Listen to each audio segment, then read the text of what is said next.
อัสสลามุอะลัยกุมวะเราะห์มะตุลลอฮ์วะบะเราะกาตุฮ์สบายดีทุกท่านสบายดีพี่น้องที่ฮักแพงทุกท่าน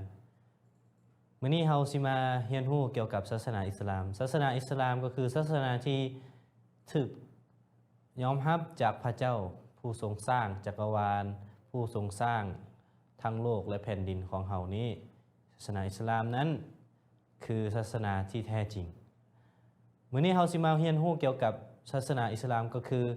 หลักการปฏิบัติในศาสนาอิสลาม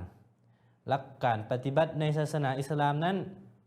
มีอยู่ด้วยกัน5ข้อ5ประการอันดับที่อีกก็คือการที่เราจะมาเป็นอิสลามเราต้องปฏิญาณตนก็คือข้อที่1ก็คือการปฏิญาณตนว่า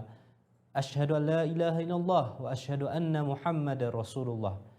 ก็ความหมายก็คือว่าค่อยขอปฏิญาณตนว่าบ่มีพระเจ้าอื่นใดนอกจากอัลลอฮ์พระเจ้าที่เป็นผู้สร้างชีวิตของข้าพเจ้าชีวิตของทุกสิ่งทุกอย่างบนโลกแผ่นดินนี้สร้างโลกสร้างจักรวาลสร้างแผ่นดินพระเจ้าก็คืออัลลอฮ์และค่อยขอปฏิญาณว่าบ่มีการที่จะเคารพภักดีบ่มีการที่จะขอความช่วยเหลือหรือว่าเอียงก็ตามนอกจากอัลลอฮ์ก็คือการปฏิญาณอัชฮะดุอัลลอฮ์อิลาฮะอิลลัลลอฮ์วะอัชฮะดุอันนะมุฮัมมัดรอซูลุลลอฮ์แล้วค่อยขอปฏิญาณว่าท่านนบีมุฮัมมัดศ็อลลัลลอฮุอะลัยฮิวะซัลลัมนบีมุฮัมมัดเนี่ยเป็นศาสนทูตของอัลลอฮ์เป็นศาสนทูตที่พระเจ้าส่งลงมาเพื่อให้เป็นแบบอย่างเพื่อให้เป็นแนวทางในการดำเนินชีวิตการกินการนอนการดื่มเอียงของเขาก็แล้วตามมีแบบอย่างที่พระเจ้าส่งศาสนทูตมาให้ส่งมาให้มาเป็นแบบอย่างของเขาต่อไปก็คือการปฏิบัติในการละหมาดข้อที่2ก็คือการละหมาดมุสลิมเฮาต้องนมัสการมื้อละ5เวลาบ่ว่าจะเป็นเด็กน้อยผู้ใหญ่ผู้เฒ่าผู้แก่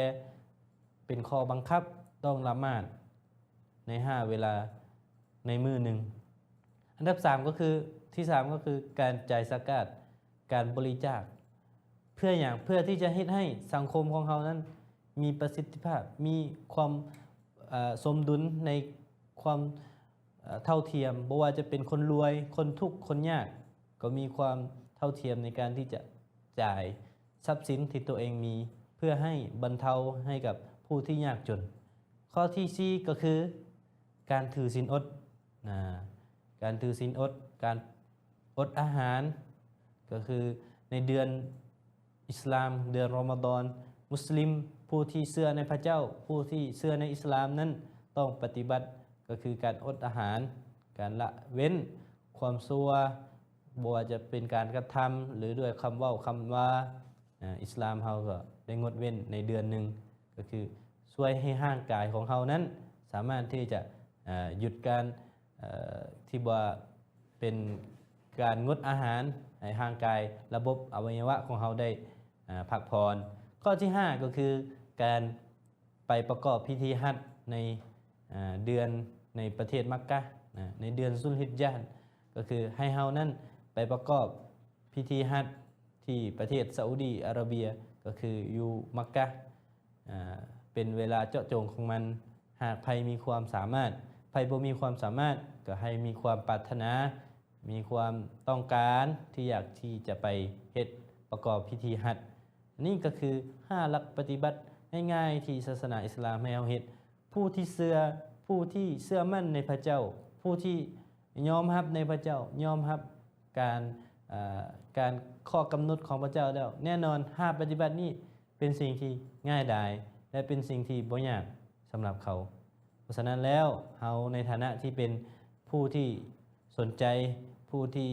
อยากเรียนรู้ศาสนาอิสลามลองมาปฏิบัติลองมาเชื่อลองมาศรัทธาในศาสนาอิสลามแน่นอนว่าศาสนาอิสลามนั้นบ่ได้ยากเป็นศาสนาที่ง่ายๆเป็นศาสนาที่เฮ็ดหยังพระเจ้ารู้จักพระเจ้าก็เป็นศาสนาที่ง่ายได้นี่ก็คือหลักปฏิบัติของศาสนาอิสลาม5ประการสุดท้ายนี้ก็ขอให้เฮาเปิดอกเปิดใจในการที่จะศึกษาศาสนาอิสลามศึกษาความเป็นมาศึกษา